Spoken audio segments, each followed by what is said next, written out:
into 6. If all angles in a triangle... In May 2007, we filmed the lives of 4 Year 8 pupils at Hove Park Secondary School near Brighton. Robert, Louise, Bradley and Jack. The 4 documentaries can be seen on the Teachers TV website. Today was different. We asked a number of leading practitioners to watch the films and give us their frank opinions about the issues raised by this unique insight into the learning experience. This programme focuses on combating pupil boredom and asks whether boys need a different education to girls.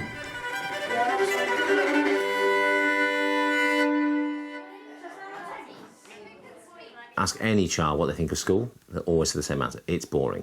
What's the worst thing about X, Y, Z? It's boring. What's the worst thing about Mr. or Mrs. So-and-so? They're boring. It's probably the most overused word, which often is a cover-up for a whole raft of other things. In the mornings, I'm completely drained of my energy, completely. It's just, oh God, school, what am I going to do? Pupils don't come, on the whole, wanting to be bored. And all of the pupils in those films, they all said that they knew when they'd learnt something, and by and large, they want to be in a position where they're engaged and they're learning. The child doesn't have the problem because they can't learn it, but I have a problem as a teacher because I haven't actually hit the button in the right place. I need to do something differently because same old's not going to do it. It's like evil teachers, like evil vampires sucking your brains out and stuff. Go! Good teaching is about a variety of activities. It's about having a mix and match and loads of different styles on your palette. Now, that style isn't going to appeal to everybody, so you don't use it all the time. Is it equilateral, is it isosceles, or is it scalene? Scalene! We seem to be obsessed in this country that the best style of seating is children sitting in twos facing forward. I don't know who said that and why we have to stick to that. I would change my classroom format round depending on who I was teaching what to. We just need to play around with our classrooms and be a bit braver. The angles in a hexagon all add up to 720 degrees. There needs to be more use of different teaching strategies in terms of speaking and listening. Okay? Teachers stand out in the class and go, who knows the answer? Nobody learns anything. There should be more paired discussion, more group discussion, more movement around the classroom. It's an area of British education where we've come up with some really good stuff, and it's a shame to see everybody relying on teacher stands at the front, ask a question, and no one learns anything. Teachers have to learn how to put children into groups, into pairs, how to break the lesson up, how to show a video for only 8 minutes, not 40 minutes. So just drawing on a range of techniques and a range of media, not relying entirely on one, I think would save a lot of teachers from themselves and pupils from boredom. I have a word I call flash to bang. A flash to bang theory. Flash, they come in the classroom, bang, you start work. That's what gets everyone into the idea of what's happening. Short, sharp, bang, finish, degree of competition, degree of confusion to arouse curiosity. Why are we doing this? What's it about? Then you reveal the answer. And in a sense, the plenary at the end needs to be short, sharp in terms of what do we learn this lesson. Now, it could be turn to your partner and you've got 30 seconds to explain 3 things you understood from this lesson. Stop. 30 seconds back to the other person. Now, did anyone give their partner more than 8 out of 10 for their explanation? Work to the clock or to a stopwatch with a whistle. 3 minutes, go, stop. 3 minutes, go, stop.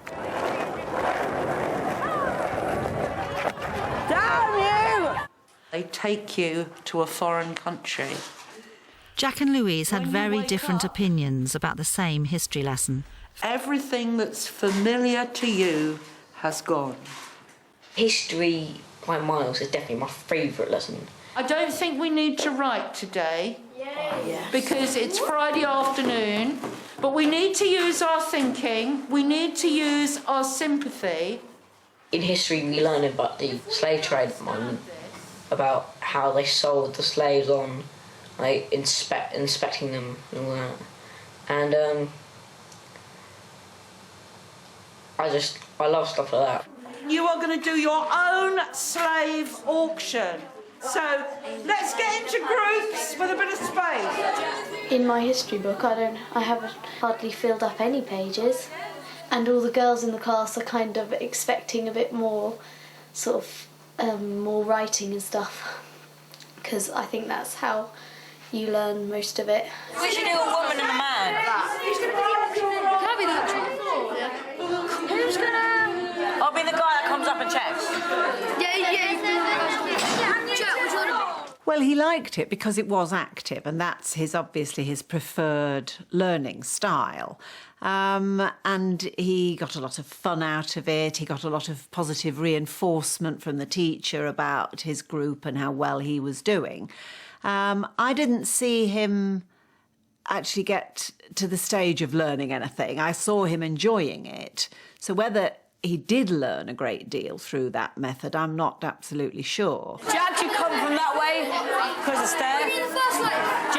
Jack, you need to go up that. I think the boys in the class, they like all the role plays, not having to write much and stuff. And I think that's what the teachers are doing, because they're just appealing to the boys most of the time, because that's the easiest way. You know, you just do a role play, but actually it's not teaching us anything at all. There's really no concrete learning that's taking place or being recorded. So whilst the lesson, I think, was a perfectly good way of engaging the kids, and I think they learned quite a lot out of it, the fact that there's no written activity to cement it means that, you know, they have no record of their achievement, and what they've done will be forgotten. Now, it's interesting that Louise didn't like the history role play. She's obviously likes a formal academic style of schooling, likes to progress in a paperwork fashion, and she rightly pointed out the boys like role play because it doesn't mean they have to do any writing. Guys, someone's got to buy me. Feel free to come and inspect this. Please feel free. Thank you very much. OK, brilliant. Absolute silence. Girls, you did well. Everybody has done really well. Now, Louise needs an academic education, and she is aware that she's not receiving it. So whilst the drama activity is perfect pedagogic sense, it has to be followed up by some degree of academic rigour, which involves an extended writing activity. Active teaching does not mean you lose the rigour. It just means it's done in a style that's got pace, it's got variety, it's got rhythm. It's done in a way that children get a chance to contribute. They can join in, say things, move around, get the answers, but at the end of the day, they know they are learning something and consolidating their knowledge, and they can see it. If the pupils don't know why they're doing it, and they don't see the purpose in it, and they don't have an opportunity to reflect on what they've done, then it can be a complete waste of time. But I think the advantages of role play is that they enable pupils who aren't necessarily achieving in other ways to find a way in which they can get involved in the topic and then want to learn more. any other thoughts? Can you put your hands up? We've got a hand over here. You feel confused because they're all speaking a different language. Yes. You hear this guy rambling on next to you when you're being sold. Brilliant. Well done. Well done, AA. Give yourself a clap. Can we have a furniture back?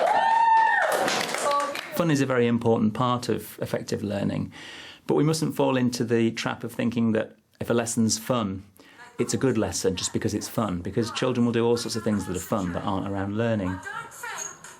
Metacognition, which is thinking about thinking, is becoming very popular in some schools who are working on developing children's what we call higher order thinking skills. And the ability for young people to reflect on their own learning and to draw out some of the key points is really important. So I enjoy my day the most when I'm learning most, because I probably wouldn't say that in front of all my friends and stuff, but you know, it does sort of make me happy to think that I am getting somewhere and stuff, and I think it's the same with most kids. What these films have showed is this very interesting diversion between how girls prefer to learn and boys prefer to learn. For boys, the desk is basically the enemy. It's the enemy of all learning, whereas girls actually like to be sedate in, you know, concrete, structured, written activity. What we mustn't do is approach it with a blunt instrument and start just saying, right, boys will do this, girls will do that. There can be as many boys in between who prefer to learn like the girls do and girls like to learn like the boys do. as either end of the spectrum. But it is about addressing those needs more accurately. There are things that are effective for some boys. Yes, the research has shown that, so I'd be stupid to kind of fly in the face of certain research. However, do we limit boys by, pandering to, only using certain strategies? The teachers normally ask me about sitting down a lot, but I don't. I just normally keep getting up and down, up and down, up and down. PE is my favourite lesson, and the reason why is because I get to do it with my friends, and it's not just writing all the time, sitting down, because you get to run about in it. Pretty standard boy thing. My eldest son, we call him Kineto Boy. He has a complete and utter inability to sit still on a chair.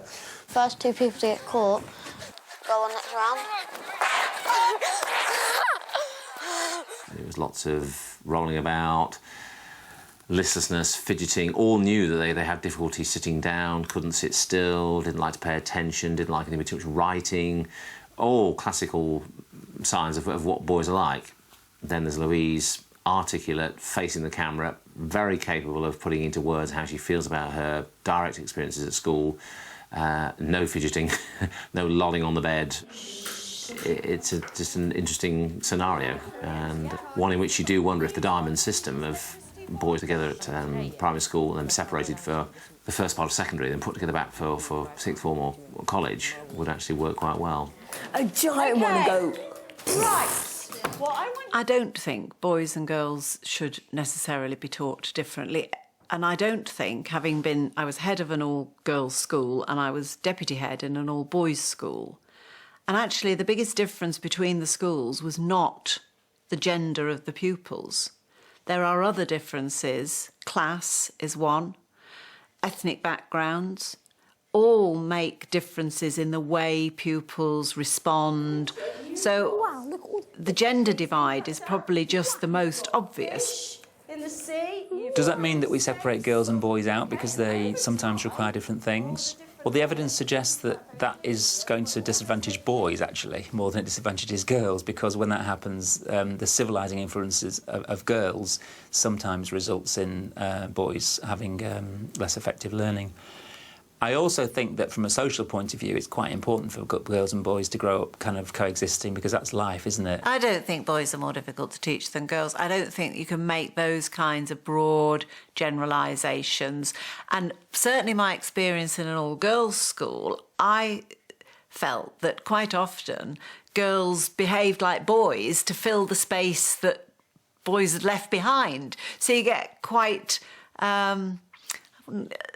girls that are quite assertive, even aggressive, that they might not have acted like that in a mixed school. Some of the best lessons I've observed have been very mixed ability lessons involving boys and girls, in terms of the most inspirational, outstanding lessons that I've seen ever in my career. And I think the message of that is that we don't achieve the outcome we want by splitting out boys and girls. We do it by designing really inspirational learning experiences that can include everyone.